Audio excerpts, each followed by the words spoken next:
Avez-vous déjà vécu un moment de retrouvailles si profond qu'il vous a semblé être un avant-goût du paradis?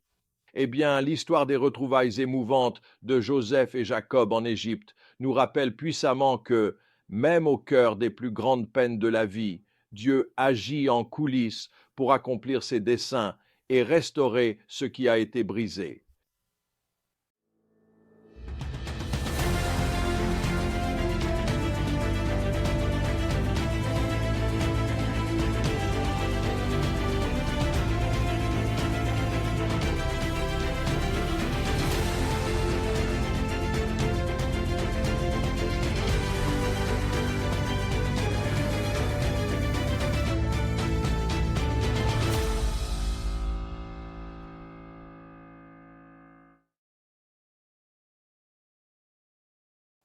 Alors que nous continuons à suivre l'incroyable parcours de Joseph, nous voyons l'orchestration de la main de Dieu pour amener la famille de Jacob en Égypte.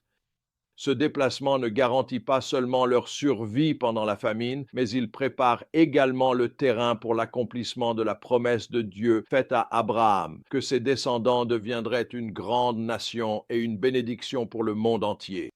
Mais avant que cette promesse ne puisse s'accomplir, un moment de guérison profonde doit avoir lieu.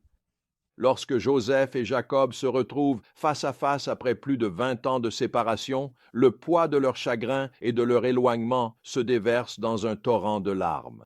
Le verset 29 nous dit que Joseph, je cite, se jeta au cou de son père et pleura longtemps dans ses bras. C'est un moment qui en dit long sur la profondeur de la douleur que les deux hommes avaient portée si longtemps.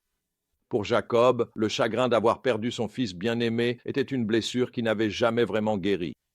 Pour Joseph, les années de séparation d'avec sa famille avaient été un lourd fardeau, même alors qu'il accédait au pouvoir et à la notoriété en Égypte.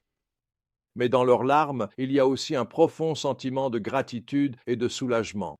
Jacob déclare, « Maintenant je peux mourir, puisque j'ai vu de mes propres yeux que tu es encore en vie. » Genèse 46, 30. C'est une déclaration douce amère, qui reconnaît les années de chagrin, tout en célébrant la joie des retrouvailles.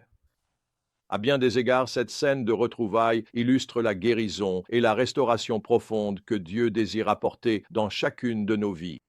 Nous portons tous des blessures et des chagrins, qu'il s'agisse de relations brisées, de rêves non réalisés ou de pertes inévitables qui accompagnent la vie dans un monde déchu.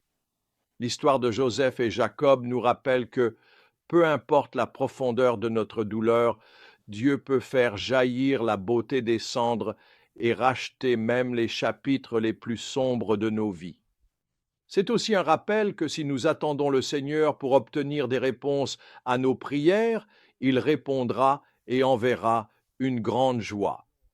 Mais cela ne viendra que en son temps, oui. Je pense au puissant réveil déferlé sur le collège Asbury en 1970.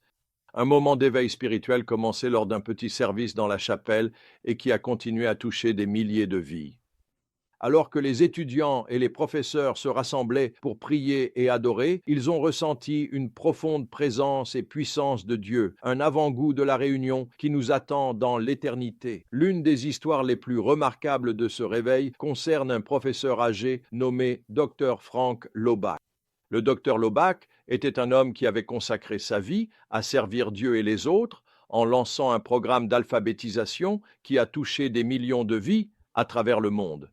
Et pourtant, pendant le réveil d'Asbury, le docteur Laubach s'est retrouvé submergé par un sentiment de joie et d'accomplissement qu'il n'avait jamais connu auparavant.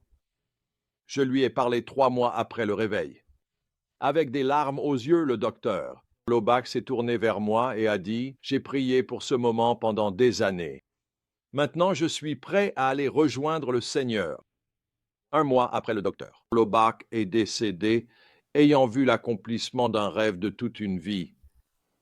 À bien des égards, l'expérience du docteur Laubach illustre le désir profond que chacun de nous porte en soi, un désir de retrouvailles avec Dieu et avec les autres, un désir de guérison de chaque blessure et d'essuyage de chaque larme. C'est un désir que Joseph et Jacob ont goûté lors de leur retrouvailles sur terre, mais qui ne trouvera son accomplissement ultime que dans l'éternité.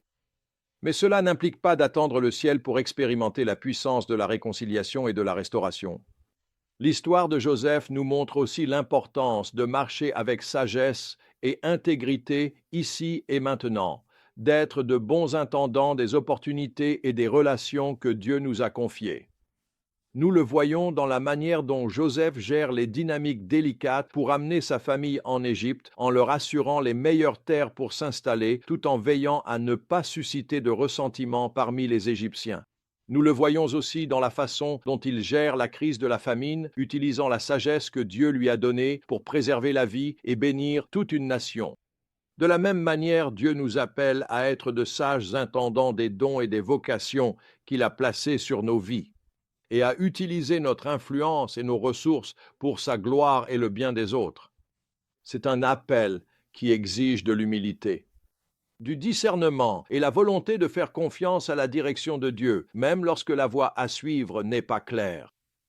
Laissez l'histoire des retrouvailles de Joseph et Jacob vous inspirer à garder fermement l'espoir de la réconciliation, à faire confiance au Dieu qui peut restaurer ce qui a été brisé, à faire jaillir la beauté même de vos peines les plus profondes, et à marcher avec sagesse et intégrité, sachant que le même Dieu qui a conduit la famille de Joseph en Égypte agit aujourd'hui dans votre vie, tissant patiemment votre histoire dans son grand plan de rédemption.